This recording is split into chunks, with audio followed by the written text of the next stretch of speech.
Hermanos, buenos días. Si pudiésemos ver el libro de los Hechos como un trayecto de una punta a otra de una montaña, como nosotros estamos siguiendo un sendero o este trayecto, pudiésemos verlo como en el punto en que estamos, ya estamos, digamos, en bajada. Ya estamos tomando lo que pudiera ser la recta final de este libro, aun cuando todavía tenemos 8 capítulos por delante, pero ya estamos básicamente cerrando la mayor parte del libro de los Hechos.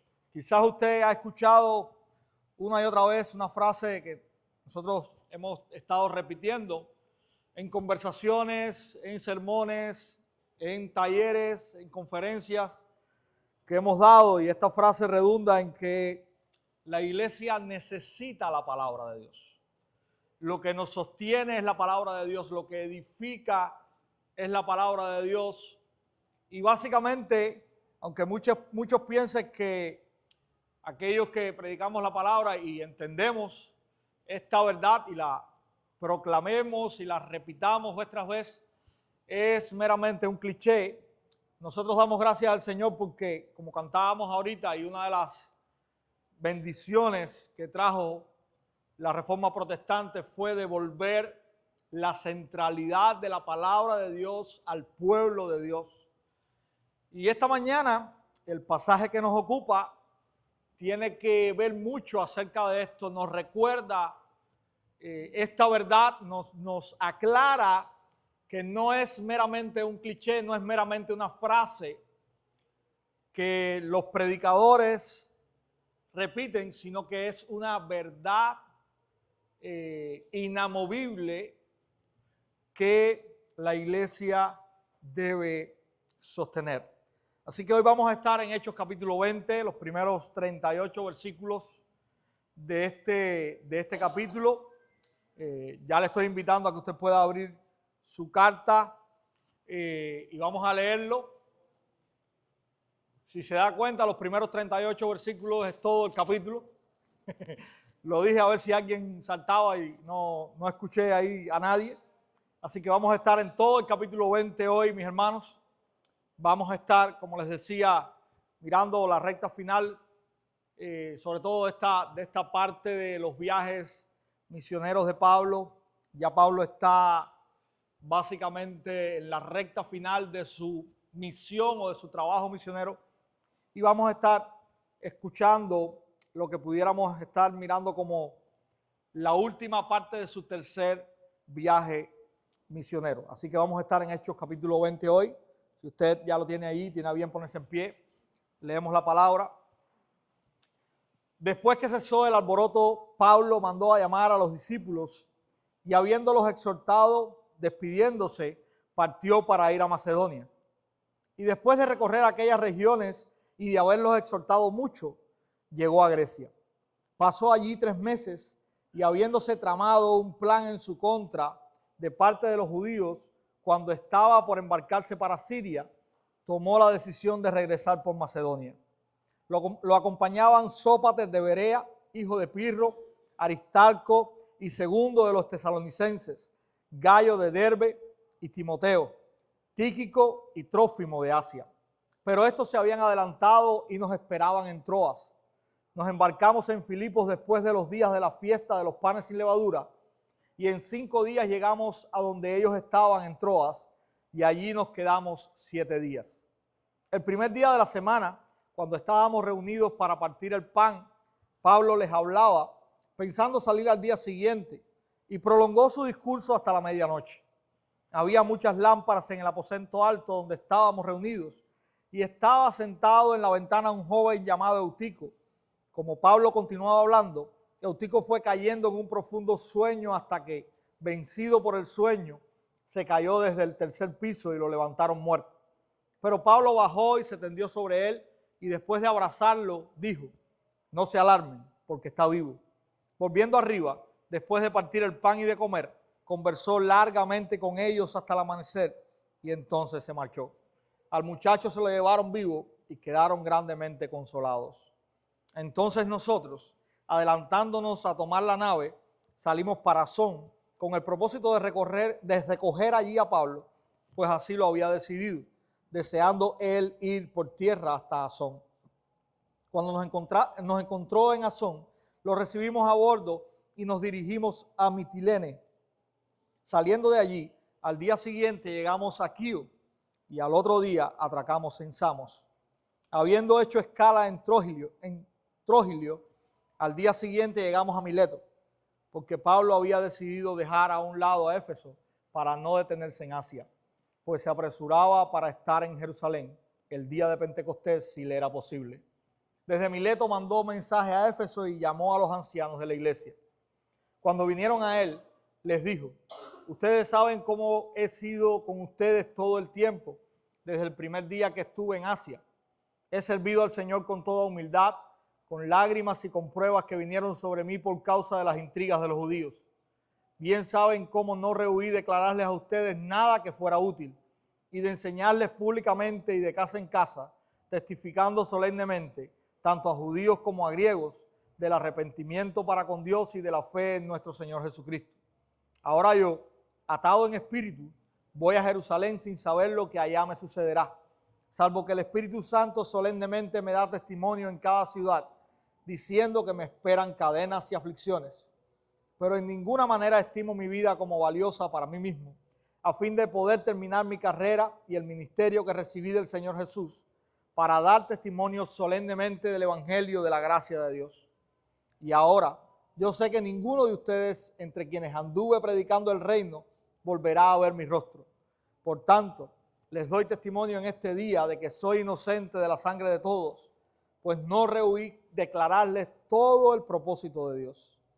Tengan mucho cuidado de sí mismos y de toda la congregación, en medio de la cual el Espíritu Santo les ha hecho obispos para pastorear la iglesia de Dios, la cual Él compró con su propia sangre. Sé que después de mi partida vendrán lobos feroces entre ustedes que no perdonarán al rebaño. También de entre ustedes mismos se levantarán algunos hablando cosas perversas para arrastrar a los discípulos tras ellos. Por tanto, estén alerta, recordando que por 3 años de noche y de día no cesé de amonestar a cada uno con lágrimas. Ahora los encomiendo a Dios y a la palabra de su gracia, que es poderosa para edificarlos y darles la herencia entre todos los santificados. Ni la plata, ni el oro, ni la ropa de nadie he codiciado. Ustedes saben que estas manos me sirvieron para mis propias necesidades y las de los que estaban conmigo. En todo les mostré que así, trabajando, deben ayudar a los débiles y recordar las palabras del Señor Jesús, que dijo: más bienaventurado es dar que recibir. Cuando Pablo terminó de hablar, se arrodilló y oró con todos ellos. Comenzaron todos a llorar desconsoladamente y abrazando a Pablo lo besaban. Estaban afligidos especialmente por la palabra que había dicho de que ya no volverían a ver su rostro, y lo acompañaron hasta el barco. Señor, te agradecemos una vez más por tu santa y bendita palabra, Señor, y suplicamos esta mañana que tú la hagas útil y provechosa para nuestras vidas, que tú, Padre Celestial, alimentes nuestra alma con ella. Oh Dios, que no solamente pueda ser entendida, sino que también, oh Dios, pueda ser vivida, pueda ser aplicada, pueda, oh Dios mío, servir para dar testimonio fiel, verdadero, de que tu iglesia, Señor, te ama, te sirve y se goza en tu palabra. Úsala, Señor, para nuestro provecho y bien y para tu gloria. En el nombre de Cristo oramos. Amén. Hermanos, la verdad que queremos compartir esta mañana y que vemos en este pasaje es la siguiente.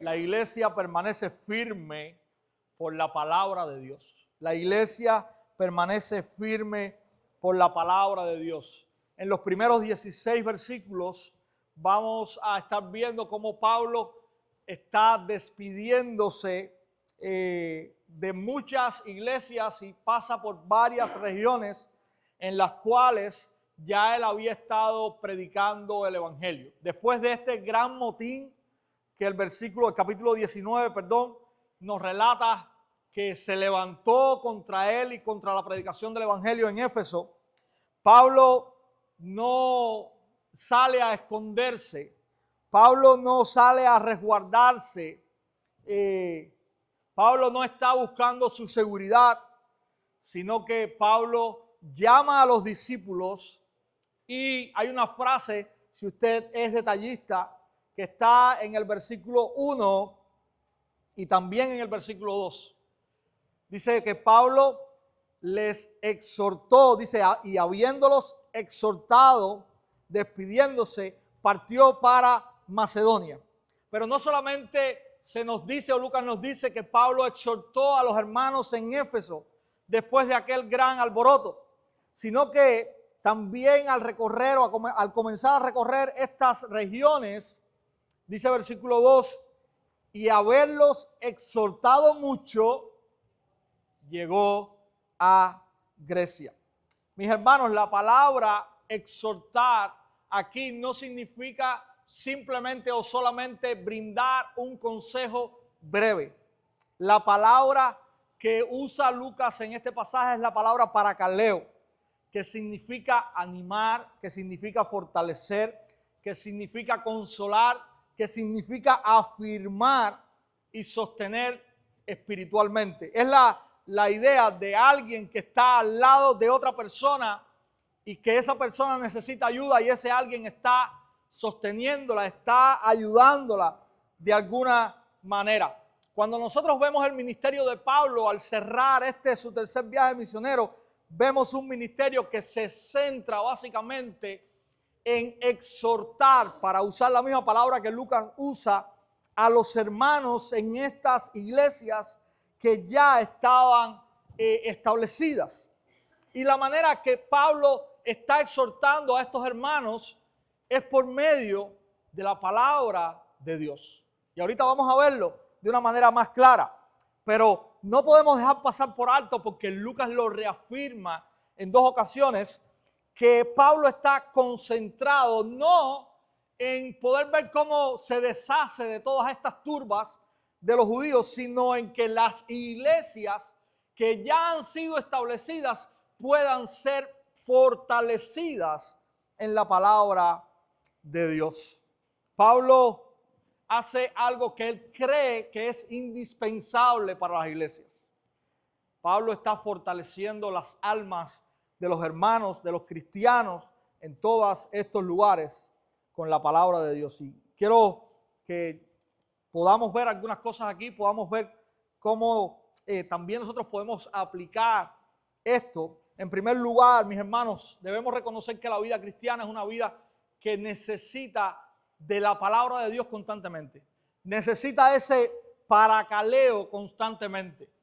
Todos nosotros, sin distinción alguna, necesitamos constantemente ser fortalecidos, ser animados, ser consolados, ser afirmados, pero no en nada humano, no en cosmovisión o en pensamientos o en criterios humanos, sino en la palabra de Dios.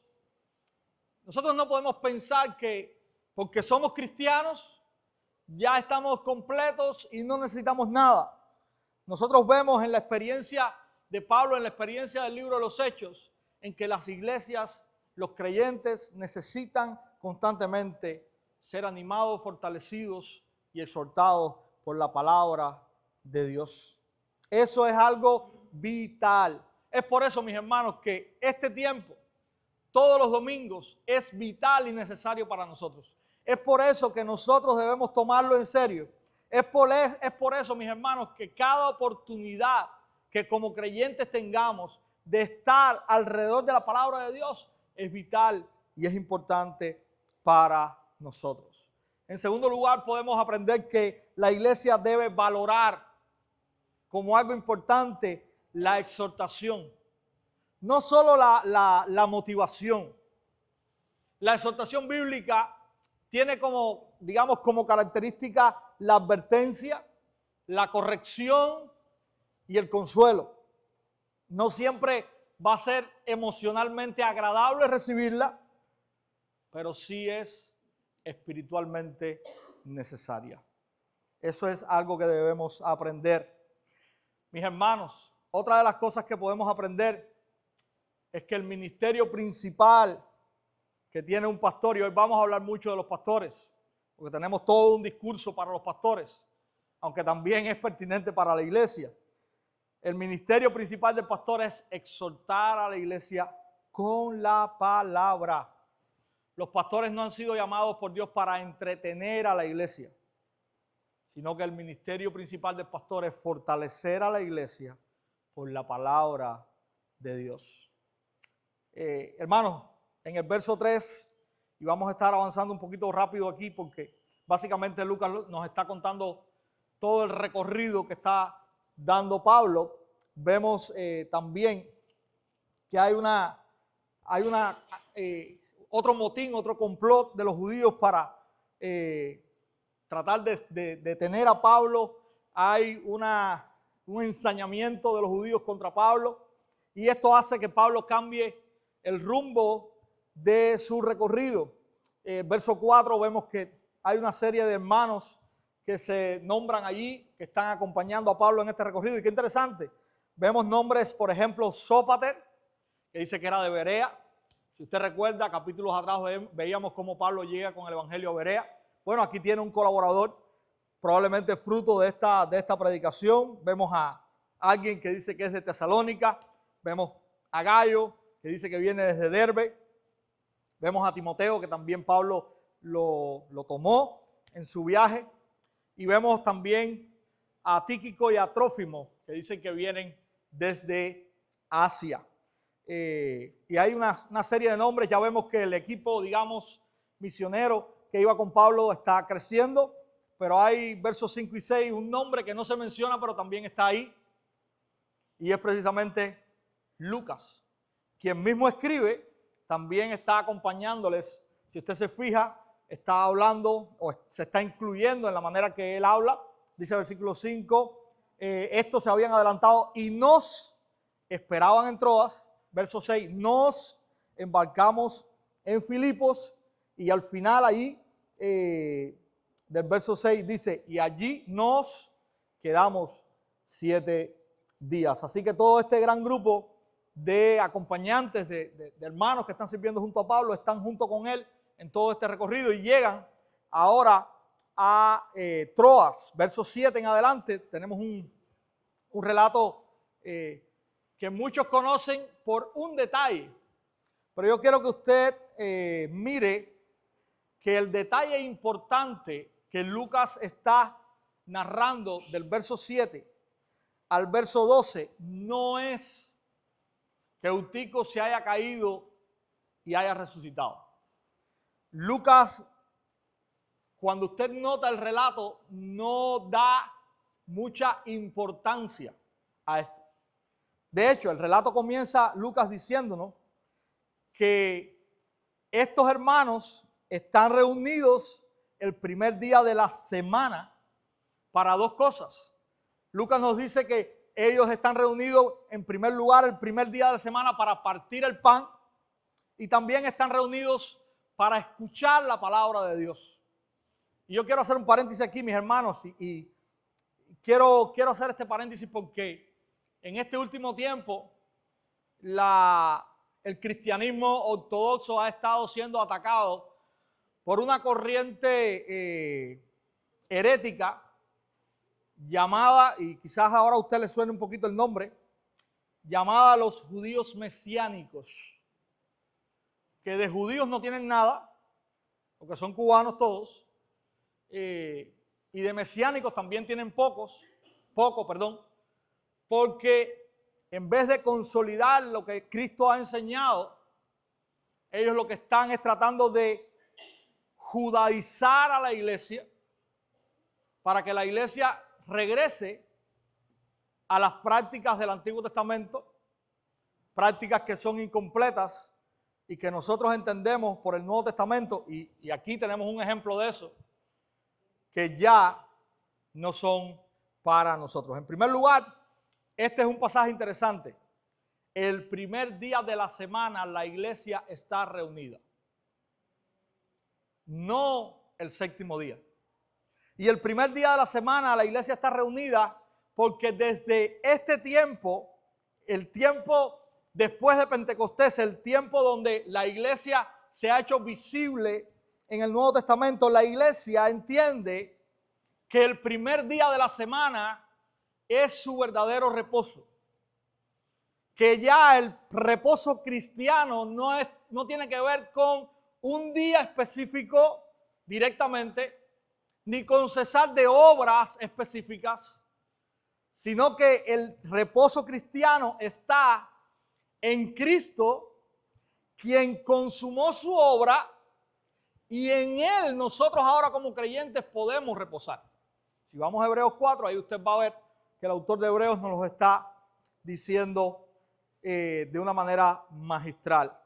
Nosotros, mis hermanos, los creyentes, los cristianos, los seguidores de Cristo, no celebramos el sábado, celebramos a Cristo. Y lo celebramos el domingo porque el domingo precisamente fue el día en que nuestro reposo, que es Cristo, se levantó de los muertos en victoria y de allí, de alguna manera, culminó su obra redentora, al menos visiblemente. Entonces, mis hermanos, reitero esto porque quizás usted se haya topado con algunos de estas personas que ahora quieren instaurar el judaísmo, que ahora piensan que el judaísmo es la religión verdadera, cuando tenemos en la Escritura varios libros, léase Gálatas, por ejemplo, léase Hebreos, por ejemplo, donde Pablo y otros apóstoles están advirtiendo precisamente a la iglesia y a los judíos acerca de este peligroso error. Entonces, mis hermanos, ellos están el primer día de la semana, están reunidos para partir el pan, y precisamente ese partir el pan también nos recuerda y les recordaba a ellos por qué están celebrando el domingo. Porque están celebrando el domingo que el cuerpo y la sangre del Señor Jesús ha sido derramada para limpiar sus pecados. Y eso es lo que ellos están celebrando allí. Y dice allí que Pablo está compartiendo la palabra con ellos. Dice que estaba allí hasta la medianoche, verso 7. Dice que había muchas lámparas allí, estaban sentados, estaban atendiendo el mensaje de Pablo. Alguien, este joven, este muchacho, se queda dormido, cae, salen corriendo, él está muerto. Pablo sale, se tira sobre él, el muchacho resucita. Pablo le dice a la gente, no tengan temor, no se alarmen, todo está bien, el muchacho está vivo. Y noten algo interesante. Ellos vuelven a subir al aposento donde estaban y continúan su reunión. ¿Ven cómo Lucas no le da el más mínimo interés a esto? ¿A dónde está poniendo el interés Lucas? A lo que Pablo está transmitiéndole a la iglesia. Lucas nos está llevando a mirar que lo importante aquí no es que un tipo haya resucitado. Y gloria a Dios por eso. Y gloria a Dios por eso, ¿verdad? No es que no haya, de hecho dice que consoló sus corazones el verlo vivo. Pero Lucas nos está diciendo que hay algo más importante que el milagro de un tipo. Y es lo que Pablo está transmitiéndole a la iglesia. Mis hermanos, desde el versículo 1, Lucas nos está dejando saber que la edificación de la iglesia está en correspondencia con la obra de la palabra en el corazón del pueblo de Dios. Muchas veces hoy pensamos que lo que va a edificar la iglesia son las emociones, es que la gente se sienta contenta, es que la gente brinque, es que la gente aplauda. Hermanos, nada de eso edifica nada. Cuando las personas terminan de su aplauso y de su show, siguen tan vacías y necesitadas como antes. Lo único que verdaderamente edifica a la iglesia es la palabra de Dios. Eso es lo que verdaderamente va a alimentar nuestro corazón. Va a traer convicciones santas serias y profundas a nuestra vida. Y eso es lo que verdaderamente Dios usa para nuestro bien. Así que mis hermanos, ellos no están reunidos allí para un espectáculo, ellos están reunidos allí para alimentarse por la palabra de Dios. Y otro de las cosas que podemos aprender, y volvemos, el mayor regalo que un pastor puede dejar a la iglesia, mis hermanos, no es que la iglesia lo recuerde. El mayor regalo que un pastor puede dejar a la iglesia es la palabra de Dios. Es que la iglesia aprenda la palabra de Dios, es que la iglesia viva por la palabra de Dios, es que la iglesia sea sostenida por la palabra de Dios, y cuando ese pastor no exista, la iglesia continúe firme en la palabra de Dios. Ese es el mayor regalo que un pastor puede dejar a la iglesia. Hermanos, también podemos aprender que la iglesia no vive de experiencias extraordinarias. Ay, si nosotros viéramos más, a Dios hacer más cosas. Si los cines se movieran cuando nosotros estuviésemos en este lugar, si el viento soplara, y nos encantan muchas veces estas experiencias místicas que de nada aprovechan. Porque eso no es lo que hace viva una iglesia. La iglesia vive por la verdad de Dios. Y también en el libro de los Hechos, y ahora que estamos aprendiendo un poco acerca de cómo estas iglesias fueron plantadas y demás, cuando vamos a hablar y vamos a aprender acerca de la plantación de iglesias, cuando pensamos en iniciar una iglesia, no podemos pensar en otra cosa que esta iglesia será fortalecida, será vigorosa, será firme solamente por medio de la palabra de Dios. Vamos a usar métodos. Mira esto qué bueno. Mira cómo ha hecho crecer la iglesia esto que están haciendo aquí. Hermanos, y estamos inundados en nuestro tiempo por el pragmatismo. Lo que funciona es lo que hay que hacer. No importa si Dios lo ha dicho o no lo ha dicho. Porque si funciona, sirve. Hermanos, Dios no nos ha dicho que si funciona, sirve. Dios nos ha dicho que su palabra es el manual y la guía para la iglesia. Y lo que sí sirve, aunque aparentemente no funcione mucho, es lo que Él dice en su palabra. Y eso es lo que nosotros tenemos que seguir. Hermanos, en los versos del 13 al 16, ahí vemos todo el recorrido de que nos montamos aquí, nos bajamos allá, recogimos a nos vimos aquí, se montó en el barco, se bajó, y ahí vemos cómo vemos todo este viaje, todo este recorrido desde Troas hasta Mileto. Pablo no quiere llegar a Éfeso, no quiere, digamos, perder tiempo entrando allí.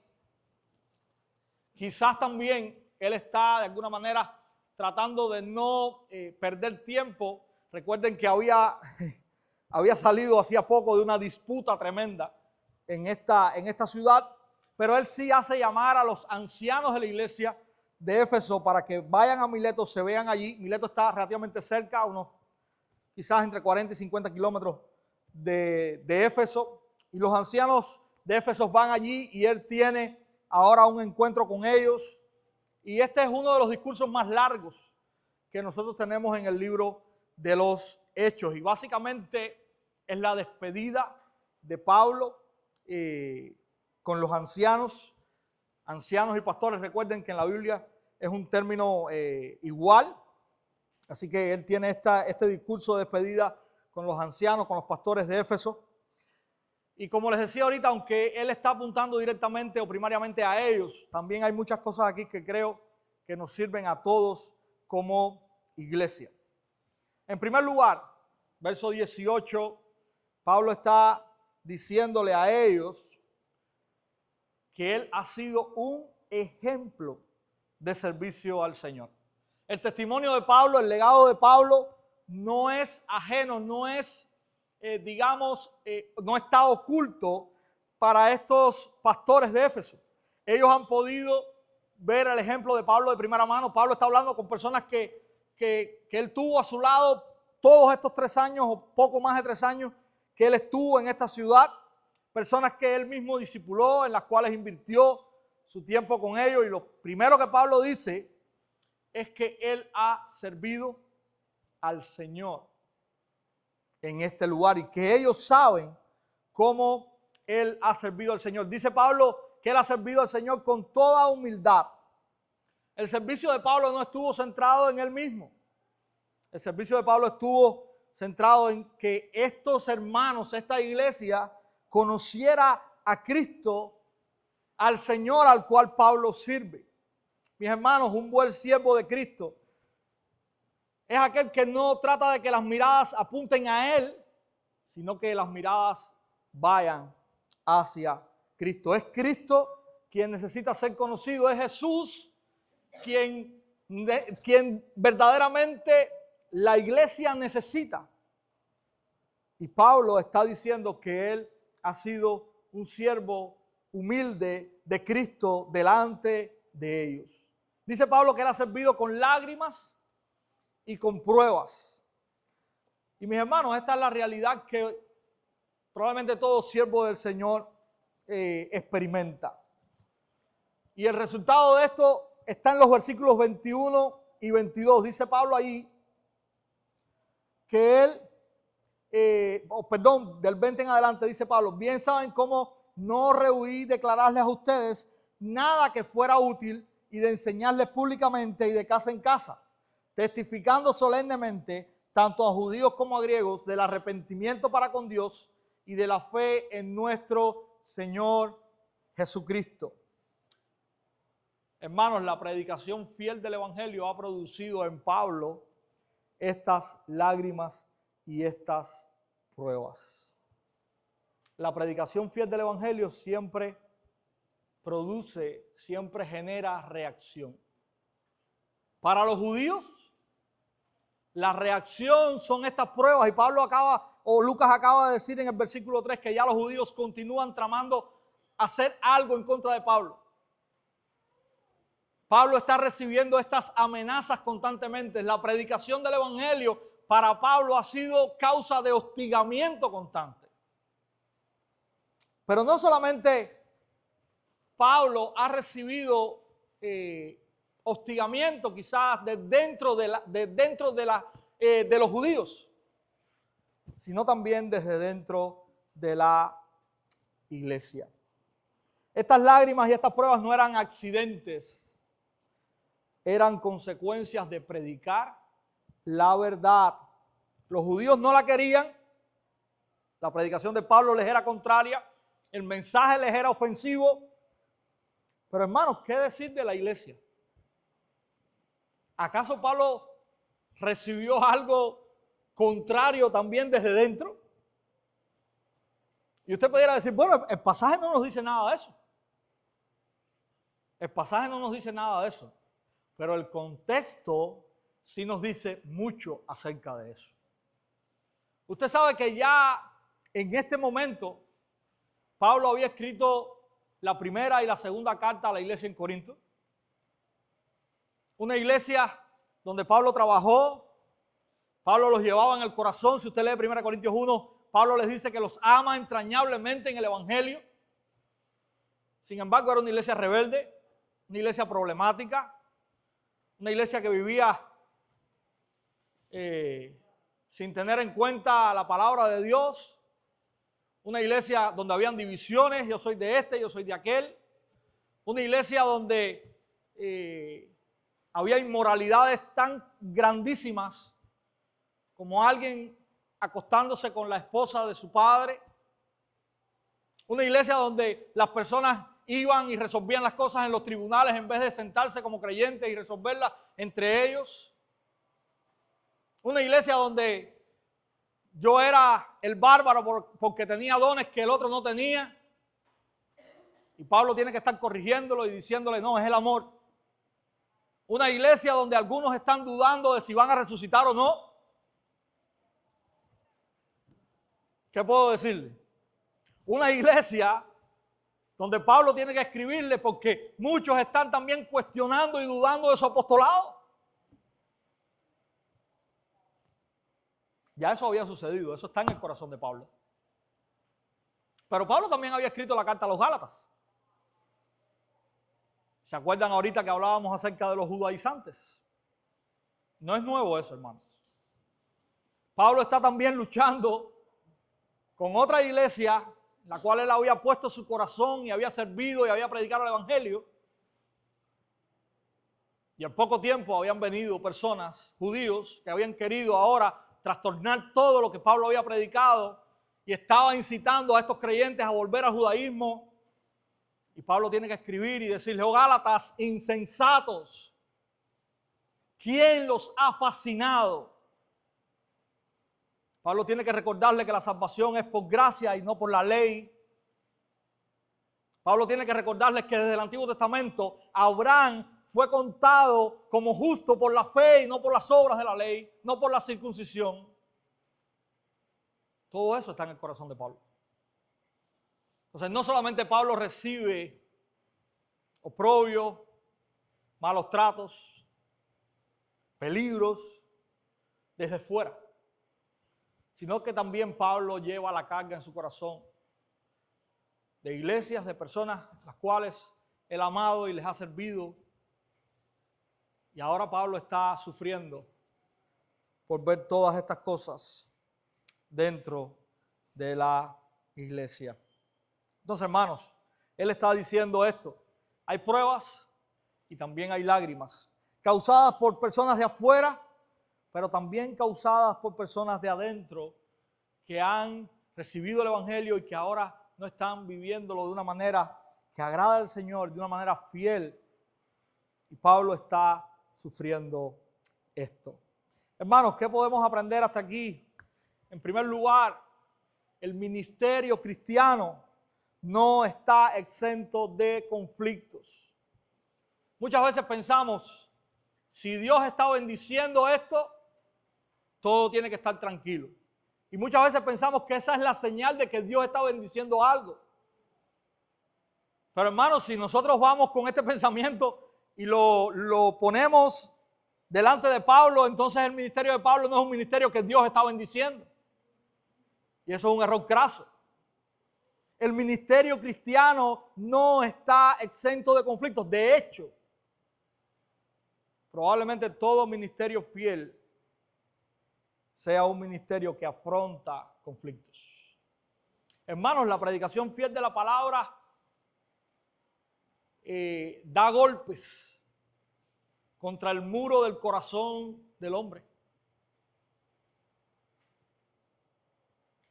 Y solamente si usted no quiere buscarse problemas y usted quiere hablarle bonito al oído de la gente, probablemente usted pase inadvertido y entonces tenga ese ministerio floreciente y exitoso. Pero ¿saben qué? Probablemente también usted no esté siendo fiel entonces a lo que Dios le ha mandado a hacer. Y recuerdan, Pablo dice: he servido al Señor. Y nuestro primer foco de servicio no es a las personas, es al Señor. Y por servir al Señor, muchas veces vamos a tener problemas con las personas. Ahí está el ejemplo de Pablo. Ahí está el ejemplo de Pablo. Así que entendamos eso. La predicación fiel del evangelio no siempre, y yo diría pocas veces, produce aceptación. Lo que muchas veces produce es resistencia. A veces esta ausencia de, digamos, tensión espiritual puede indicar, y ojo, y alarma, y luz roja encendida, puede indicar que la verdad no está confrontando los corazones. El verdadero evangelio, mis hermanos, siempre incomoda primero. Pablo no sufría porque él era agresivo, porque él era violento, porque él de alguna manera buscara problemas en las iglesias donde iba o con los judíos. Él sufría porque predicaba el evangelio del arrepentimiento. Y muchas veces el hombre natural quiere escuchar una palabra que les consuele, pero que no los llame al arrepentimiento. Quiere escuchar que sea animado, pero que no sea confrontado. Y mis hermanos, ese no es el evangelio. El evangelio bíblico dice, vuélvete a Dios. Y para volverte a Dios necesitas abandonar tu pecado. Pero muchos cuando escuchan eso, entonces se ofenden. Y si tú nos estás visitando esta mañana, yo quiero preguntarte, cuando escuchas el evangelio, ¿qué reacción hay en tu corazón? ¿Eres de los que se incomoda? ¿Se incomoda porque el evangelio te llama o te muestra tu condición rebelde y pecadora? Pero no es solo tu condición, es la condición de cada uno de nosotros que estamos aquí, es la condición de todos los hombres, de cada uno de los hombres que han nacido. Hemos nacido en rebeldía contra Dios. Hemos nacido desafiando a Dios. Hemos nacido diciéndole a Dios, no te quiero y no te necesito. Esa es la realidad. Un Dios que es santo, un Dios que demanda adoración genuina, ha sido rechazado por el hombre. Eso sucedió en Génesis 3 y sucede todos los días. Pero el hombre quiere resolver su problema haciendo cosas. Bueno, yo estoy en paz con Dios, yo estoy bien con Dios porque yo voy a la iglesia o porque yo no le hago daño a nadie o porque yo soy buena gente o porque yo practico una religión. Pero la mala noticia ahí es que nada de esto es suficiente para que podamos estar bien con Dios. Esa es la mala noticia. ¿Cuál es la buena noticia entonces? Bueno, que Dios sí hizo algo que es completamente suficiente para que nosotros podamos estar bien con Él. ¿Qué es? Enviar a Jesucristo, a su Hijo. Aquel que no es como nosotros, aquel que sí vivió una vida perfecta, aquel que sí es completamente santo. Aquel que no vino a esta tierra a disfrutar, sino a expiar nuestros pecados. Aquel que fue llevado injustamente a una cruz. Aquel que padeció ofensas, aquel que murió clavado en una cruz, en una muerte horrenda, donde clavaban a los más terribles, homicidas. Pero aquel también que a los 3 días resucitó de los muertos, aquel que está sentado en gloria a la derecha de Dios. Ese, y solo ese, puede perdonar tus pecados y puede llevarte a estar en paz con Dios. ¿Cómo respondes a eso? Bueno, puedes responder como los judíos. Puedes pedir nuevamente que lo crucifiquen. Puedes decir, no, yo no necesito nada de eso, a mí eso no me interesa. O puedes entender que ese mensaje, aunque es duro y difícil al principio, es lo que verdaderamente necesita tu corazón y puedes arrepentirte y creer en Él. Y entonces y solo entonces tendrás vida eterna. Ese es nuestro llamado hoy, si no lo has hecho. Porque esa es verdaderamente tu mayor necesidad. No es que Dios te consuele, no es que Dios te sane una enfermedad, no es que Dios te resuelva qué comer hoy. Es que Dios redima tu vida y tu alma. Hermanos, otra de las cosas que podemos aprender de este pasaje es que el amor pastoral a veces se manifiesta en advertencias. El amor pastoral no siempre suena suave, a veces advierte, a veces corrige, a veces confronta. Y es también la misión más difícil de un pastor. Es muchas veces la misión más incomprendida, pero hermanos, es lo que Dios nos ha llamado también a hacer.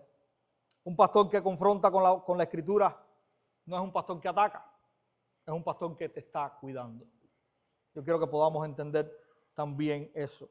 Otra de las cosas es que la fidelidad cristiana traerá oposición.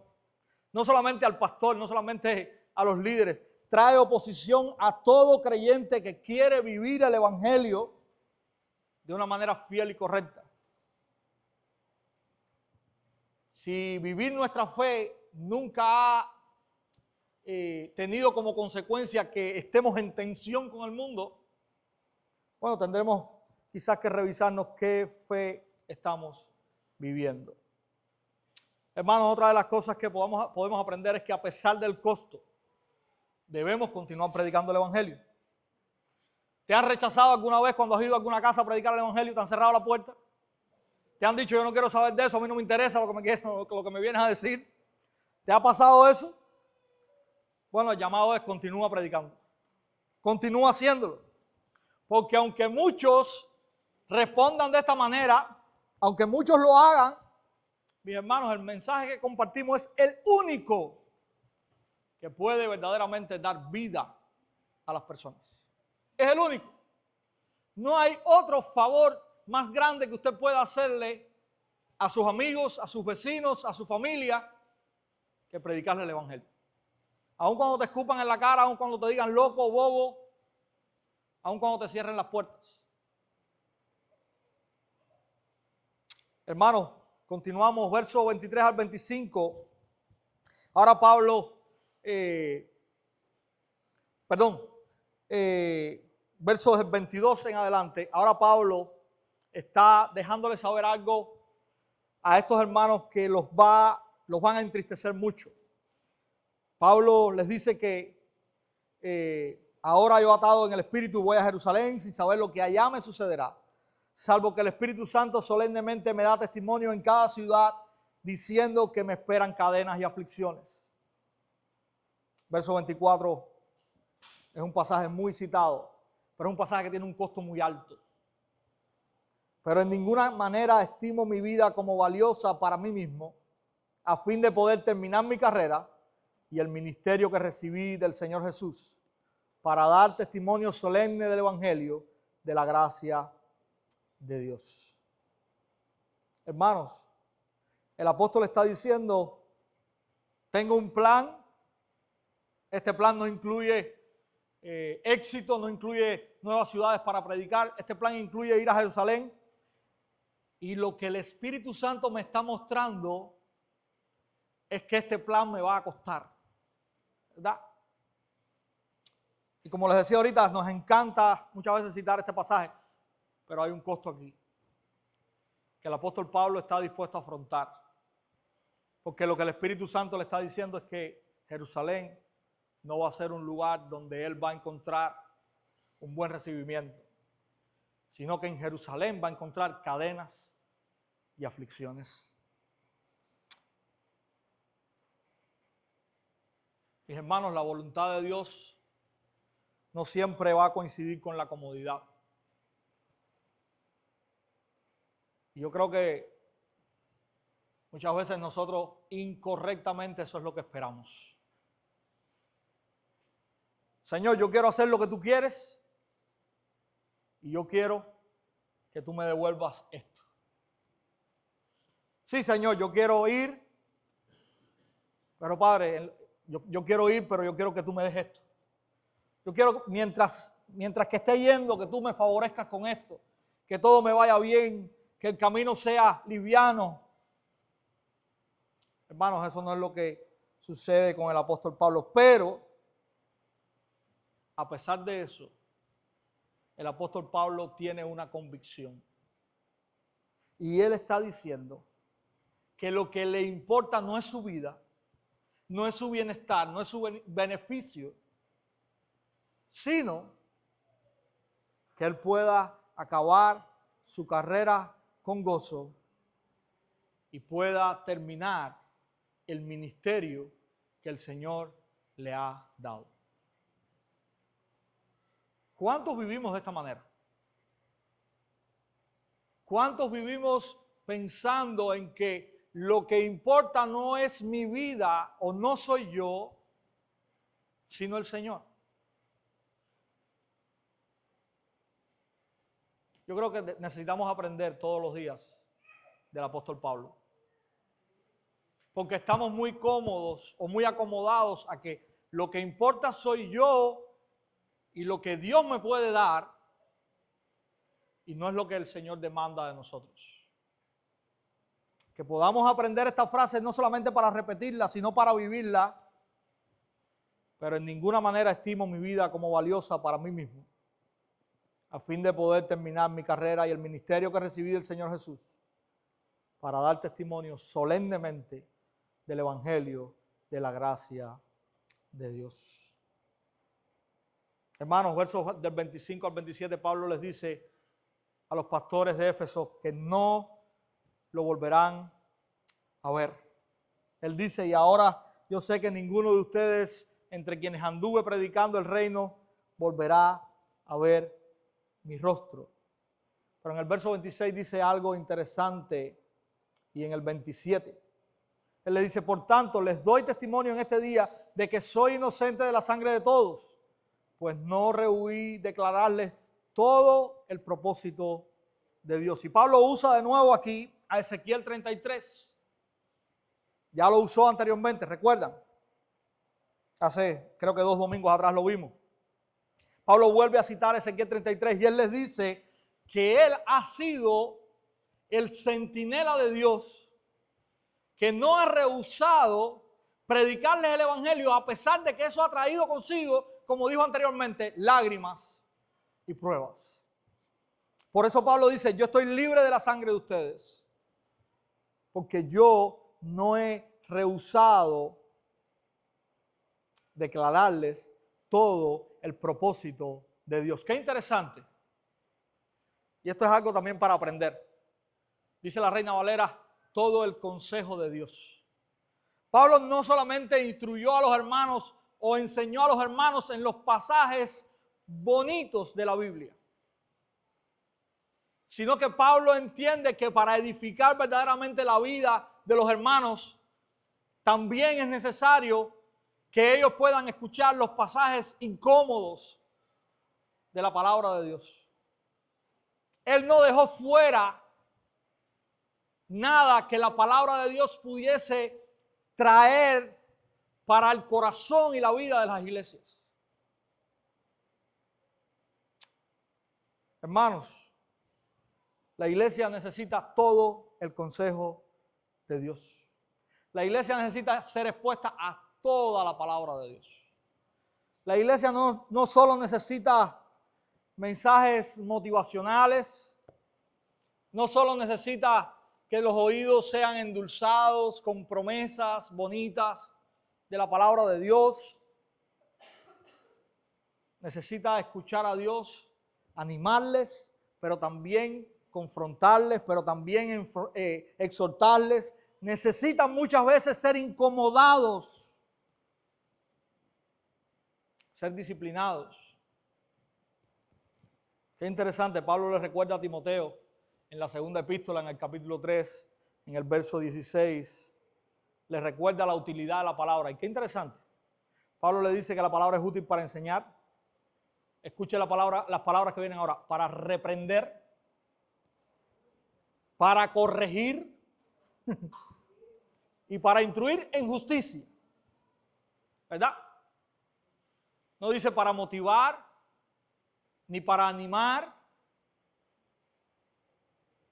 sino para corregir, para confrontar o para reprender y para instruir en justicia. A veces queremos mimar el corazón, pero nuestro corazón no necesita ser mimado, hermanos. Nuestro corazón necesita ser transformado. Y para eso necesitamos la palabra de Dios. Así que los que tenemos la responsabilidad de predicar, no dejemos de poner todo el consejo de Dios. No solamente los temas o los textos que nos gusten, que no nos metan en problemas.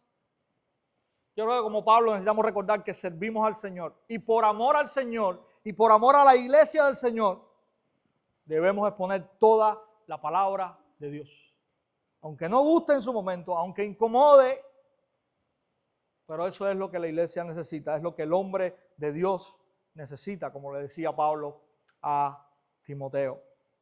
Hermanos, versos del 28 al 31 hay una exhortación y hay dos pedidos de Pablo, hay dos verbos allí que se repiten, hay dos imperativos, hay dos acciones que Pablo está demandando de estos pastores. En primer lugar, él dice, tengan cuidado de ustedes mismos. Y Pablo comienza exhortando a los ancianos, a los pastores, a cuidar su alma en primer lugar.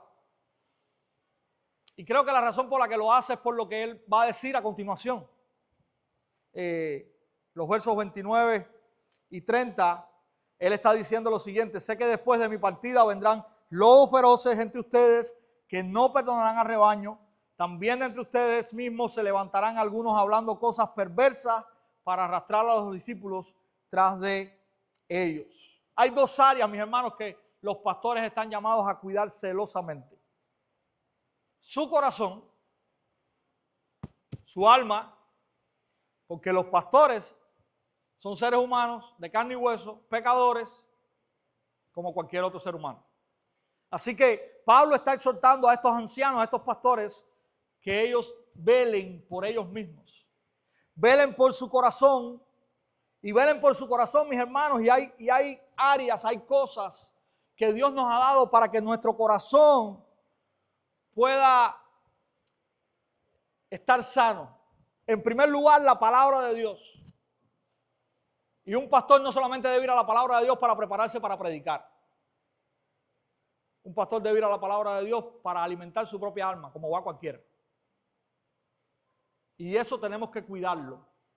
Porque muchas veces como pastores vamos a la Biblia pensando cómo yo puedo predicar este texto. Pero tenemos que ir a la Biblia en primer lugar pensando cómo este texto nos está desafiando a nosotros a vivir mejor y más para el Señor. Y aunque cuando nos sentamos a predicar normalmente en este propio trabajo de elaborar el sermón, eso sucede, pero tenemos que tener cuidado en pensar que el sermón es para otra gente y no para nosotros mismos. Así que eso es, yo creo que lo primero en lo que nosotros debemos cuidarnos. En segundo lugar, Dios nos ha dado la oración también para cuidarnos. Tenemos responsabilidad de orar por la iglesia, sí, pero nosotros mismos somos la iglesia. O nosotros mismos somos parte de la iglesia. Tenemos responsabilidad también de orar por cada uno de nosotros. Tenemos responsabilidad de orar por nuestras propias vidas. Hermanos, tenemos la responsabilidad también de escuchar sermones de otras personas. Tenemos también que sentarnos en un banco como un miembro de la iglesia y escuchar a otros hablarnos el evangelio, predicarnos la palabra de Dios y ser alimentados de esa manera. Así que nosotros como pastores podamos cuidar en primer lugar nuestras almas. Que nosotros podamos aprender que necesitamos depender del Señor en oración y necesitamos depender del Señor en su palabra. Otra de las maneras en que los pastores deben cuidarse, y Pablo lo usa o lo menciona más adelante, tiene que ver con la parte económica. Interesante, Pablo dice, verso 35, desde el 34, ustedes saben que estas manos me sirvieron para mis propias necesidades y las de los que estaban conmigo. En todo les mostré que así, trabajando, deben ayudar a los débiles y recordar las palabras del Señor Jesús que dijo, más bienaventurado es dar que recibir. Esta es otra de las áreas muy sensibles donde los pastores deben cuidarse. Las finanzas. Hermanos, y no solamente cuidarse con relación a las finanzas de la iglesia. Muchas veces decimos, yo no tengo nada que ver con las finanzas de la iglesia. Yo no manejo las finanzas de la iglesia. Gloria a Dios, ninguno de los dos pastores que estamos aquí manejamos las finanzas de la iglesia. De hecho, si usted me pregunta hoy a mí cuánto tiene la iglesia de fondo, yo no sé decir. Mi respuesta es, pregúntale a Milena. No tengo idea. Pero también debemos ser cuidadosos en cómo manejamos nuestras propias finanzas. Y yo creo que Pablo da un ejemplo aquí tremendo. Pablo le enseña a los pastores cuál debe ser la actitud de su corazón en cuanto a las finanzas. Y es por eso que él termina, verso 35, recordándoles este principio. Cuando les dice, y recordar las palabras del Señor Jesús, que dijo, más bienaventurado es dar que recibir. Los pastores tienen que cuidarse de la codicia. Y los pastores también necesitan ser ejemplos de dar. De dar no porque otros vean, sino porque verdaderamente ellos han entendido este principio del Señor, donde ven como bienaventuranza el dar, más que el recibir. Entonces, hermanos, no solamente Pablo habla del cuidado de la vida, del corazón de los pastores, sino que les dice también que ellos deben cuidar la grey de Dios. ¿Y por qué deben cuidar la grey de Dios? Bueno, Pablo los está advirtiendo de algo que tristemente años después sucedió. Cuando usted lee, por ejemplo, la primera epístola a Timoteo, usted está viendo que Pablo deja a Timoteo precisamente para que corrija a la iglesia en Éfeso. Qué triste, ¿verdad? De algunos que están enseñando y arrastrando a los discípulos a creer y a seguir cosas que no tienen nada que ver con el evangelio. Entonces, mis hermanos, otra de las cosas que el pastor tiene que hacer es estar preparado y firme en la doctrina. Vivimos en un momento, en un tiempo que mucha gente dice, la doctrina no importa.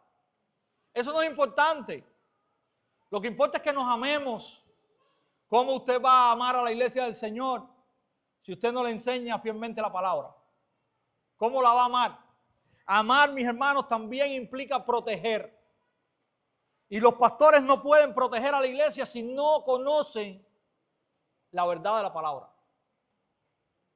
Y las advertencias que Pablo trae aquí a los pastores tienen que ver con influencias doctrinales erróneas que se van a meter dentro de la iglesia. Pero hermanos, tienen que ver con la doctrina que los pastores necesitan entender y creer, porque Pablo está diciendo que muchas de esas cosas no vienen solamente de afuera, vienen también de adentro. Y vienen muchas veces desde los mismos pastores. Así que quiero hacer un acápite con esto. Dos cosas. Los pastores tienen que conocer la doctrina, pero la iglesia tiene que conocer la doctrina. La iglesia tiene que exigirle a los pastores que prediquen la Biblia. ¿Usted está escuchando bien? Tiene que exigirle a los pastores que prediquen la Biblia. No cuentos de hadas. Porque cuando los pastores no predican la Biblia, nosotros estamos propensos a caer en lo que Pablo está advirtiendo aquí a los ancianos de Éfeso. Y en cosas aún peores. Así que esto va en estos dos sentidos. Pastores, sean sólidos y fuertes en la doctrina. No dejen de tomar de este libro. Iglesia, sean fuertes y sólidos en la doctrina y reclámenle amorosamente a sus pastores que prediquen la Biblia. Cuando usted separe a alguien aquí a hacer cuentos, no. Pastor, un momentico. No. La Biblia. Porque nosotros lo que necesitamos es la Biblia. Lo que Dios nos ha dejado para nuestra edificación es la Biblia. No los cuentos. Entonces, hermanos, que tomemos también con cuidado esta exhortación. Pablo lo recuerda en el versículo 28. Él les dice, tengan cuidado. En el verso 31, él les dice, estén alertas. Así que tomemos en cuenta estas cosas. Y es interesante, y esta es otra de las cosas que protege a la iglesia. Pablo está hablando a una comunidad de pastores, no le está hablando a un solo pastor. Si usted recuerda, verso 17, él llamó a los ancianos de la iglesia. Verso 18, vinieron a él. Verso 20, bien saben Todo esto está en plural.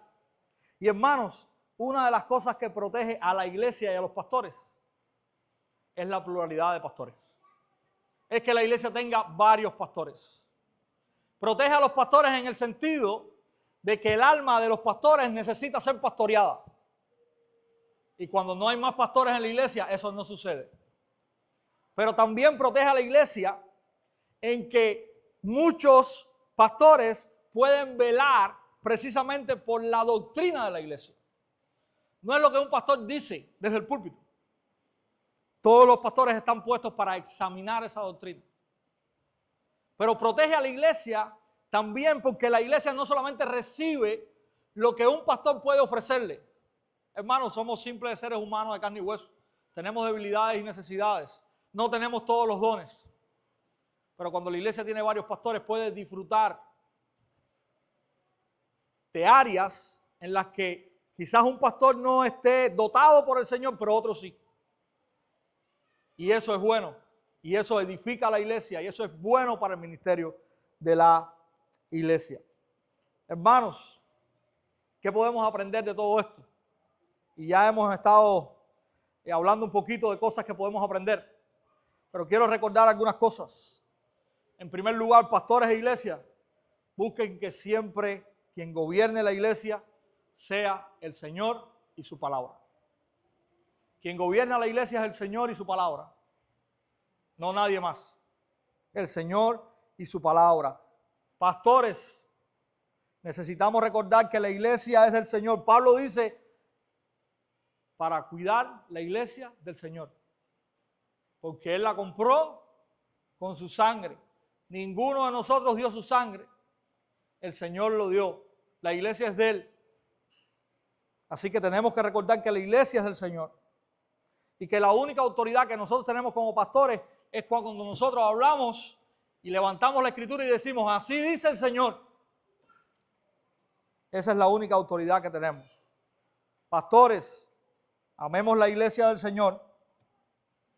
Tengamos claro la gran responsabilidad que tenemos y la gran repercusión que tiene que nosotros no nos tomemos el ministerio que Dios nos ha dado en serio.